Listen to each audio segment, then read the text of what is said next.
मैं doctor Atul Kumar Bhatnagar, department of chemistry, SRLS government PG college Kaladera Jaipur से आज के इस ई लेक्चर में आप लोगों का स्वागत करता हूं। आज का जो ई लेक्चर है वो बीएससी पार्ट फर्स्ट के स्टूडेंट्स के लिए तैयार किया जा रहा है। एक्सपेरिमेंटल वर्क अपना चल रहा है, उसी से रिलेटेड ये वीडियो है।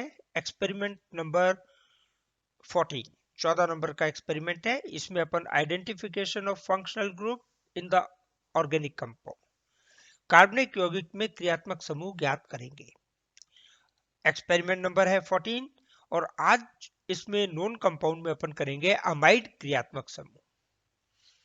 अमाइड क्रियात्मक समूह के आइडेंटिफिकेशन के लिए अपन एक्सपेरिमेंट कर रहे हैं।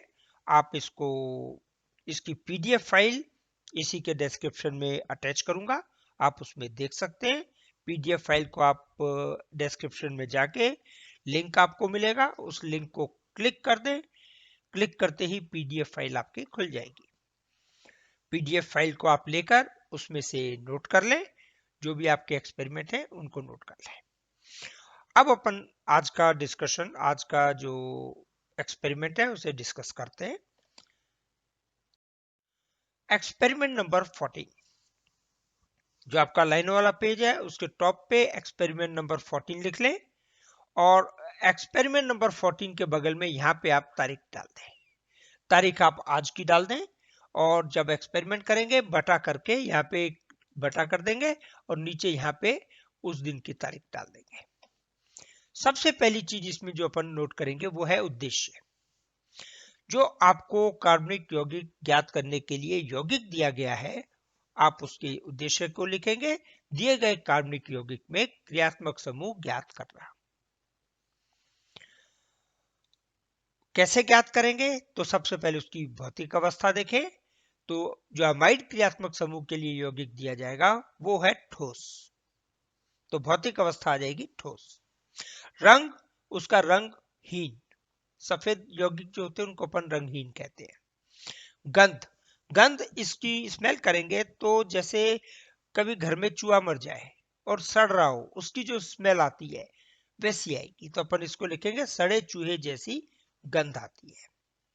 विलेयता, जल में विलेय है, आप पानी में घोलेंगे घुल जाएगा।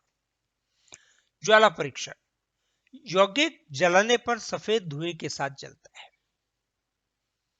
जब सफेद धुएं के साथ जलता है तो इसका मतलब यौगिक एलिफेटिक है।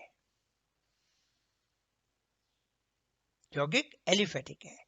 अब इसका अपन छठा परीक्षण करेंगे। छठे परीक्षण में आप एक टेबल बनाएंगे, 3 खानों की टेबल। इस 3 खानों की टेबल में पहले खाने में लिखेंगे प्रयोग, दूसरे में प्रेक्षण, तीसरे में निष्कर्ष। प्रयोग क्या है? नाइट्रोजन तत्व के परीक्षण के लिए लेसाने विलयन लेंगे। लेसाने विलयन में आप सोडियम हाइड्रोक्साइड मिलाएंगे और ताजा FeSO4 का विलयन डालेंगे।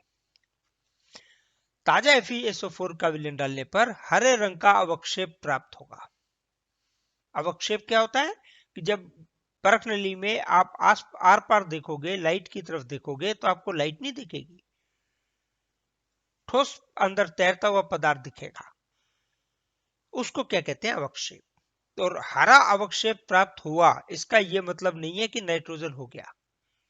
अपना ऑब्जर्वेशन है कि अपन ने सोडियम हाइड्रोक्साइड डाला, FeSO4 डाला, ये दोनों चीजें अपन ने लेसाने विलयन में डाली तो हरे रंग का अवक्षेप प्राप्त हुआ। अब इस हरे रंग के अवक्षेप में अपन 2-3 बूंद सल्फ्यूरिक एसिड की मिलाएंगे और उदासीन FeCl3 का विलयन मिलाएंगे। जब उदासीन FeCl3 का विलयन डालेंगे तो आप देखेंगे ये हरे रंग का अवक्षेप तो गायब हो गया, लेकिन इसकी जगह नीले रंग का विलयन प्राप्त हुआ। अपने को जो विलयन का रंग है वो नीले रंग का विलयन में परिवर्तित हो जाएगा। ये नीले रंग का विलयन बनना इस चीज को साबित करता है कि जो आपको यौगिक दिया गया है उसमें नाइट्रोजन उपस्थित है। तो निष्कर्ष में क्या लिखेंगे? नाइट्रोजन उपस्थित है। यह आपका निष्कर्ष हो गया। अब जब नाइट्रोजन तत्व उपस्थित है तो आपके पास 3 क्रियात्मक समूह है, अमाइन, अमाइड और नाइट्रो। इन 3 में से कोई एक क्रियात्मक समूह उपस्थित होना चाहिए। तो अब जो बाकी के 7 है जो जिनमें नाइट्रोजन अनुपस्थित है उनके परीक्षण करने की जरूरत नहीं है। आप सीधा इन 3 क्रियात्मक समूह का परीक्षण करें। सबसे पहले अमाइन, उसके बाद अमाइड और उसके बाद नाइट्रो। अमाइन अपन कर चुके, अब अपन कर रहे हैं अमाइड। तो इसका क्रियात्मक समूह का परीक्षण क्या है? टेबल बनाएं, 3 खानों की टेबल बनेगी। 3 खानों की टेबल में पहले खाने में प्रयोग, दूसरे में प्रेक्षण और तीसरे में निष्कर्ष। वही ऊपर वाली टेबल है। प्रयोग में आप क्या करेंगे? ठोस लेंगे, जो आपको यौगिक दिया गया है उस ठोस यौगिक को लेंगे, उसमें थोड़ा सा सल्फ्यूरिक अम्ल डालेंगे, तनु सल्फ्यूरिक अम्ल डाल करके इस मिश्रण को गर्म करेंगे। जब इस मिश्रण को आप गर्म करेंगे तो आपको सिरके जैसी गंध आएगी, एसिटिक एसिड जैसी। घर में सिरका काम में लेते, उस जैसी गंध आएगी। सिरके जैसी गंध आती है तो अपन कहते हैं अमाइड समूह उपस्थित हो सकता है। अमाइड समूह उपस्थित हो सकता है। अब अपन इसको फेंक देंगे। दोबारा से परख नली के अंदर ठोस पदार्थ लेंगे, उसमें सोडियम हाइड्रोक्साइड मिलाएंगे NaOH, और मिश्रण को फिर गर्म करेंगे। जब मिश्रण को गर्म करेंगे तो आपको अमोनिया की गंध आएगी। Ammonia NH3।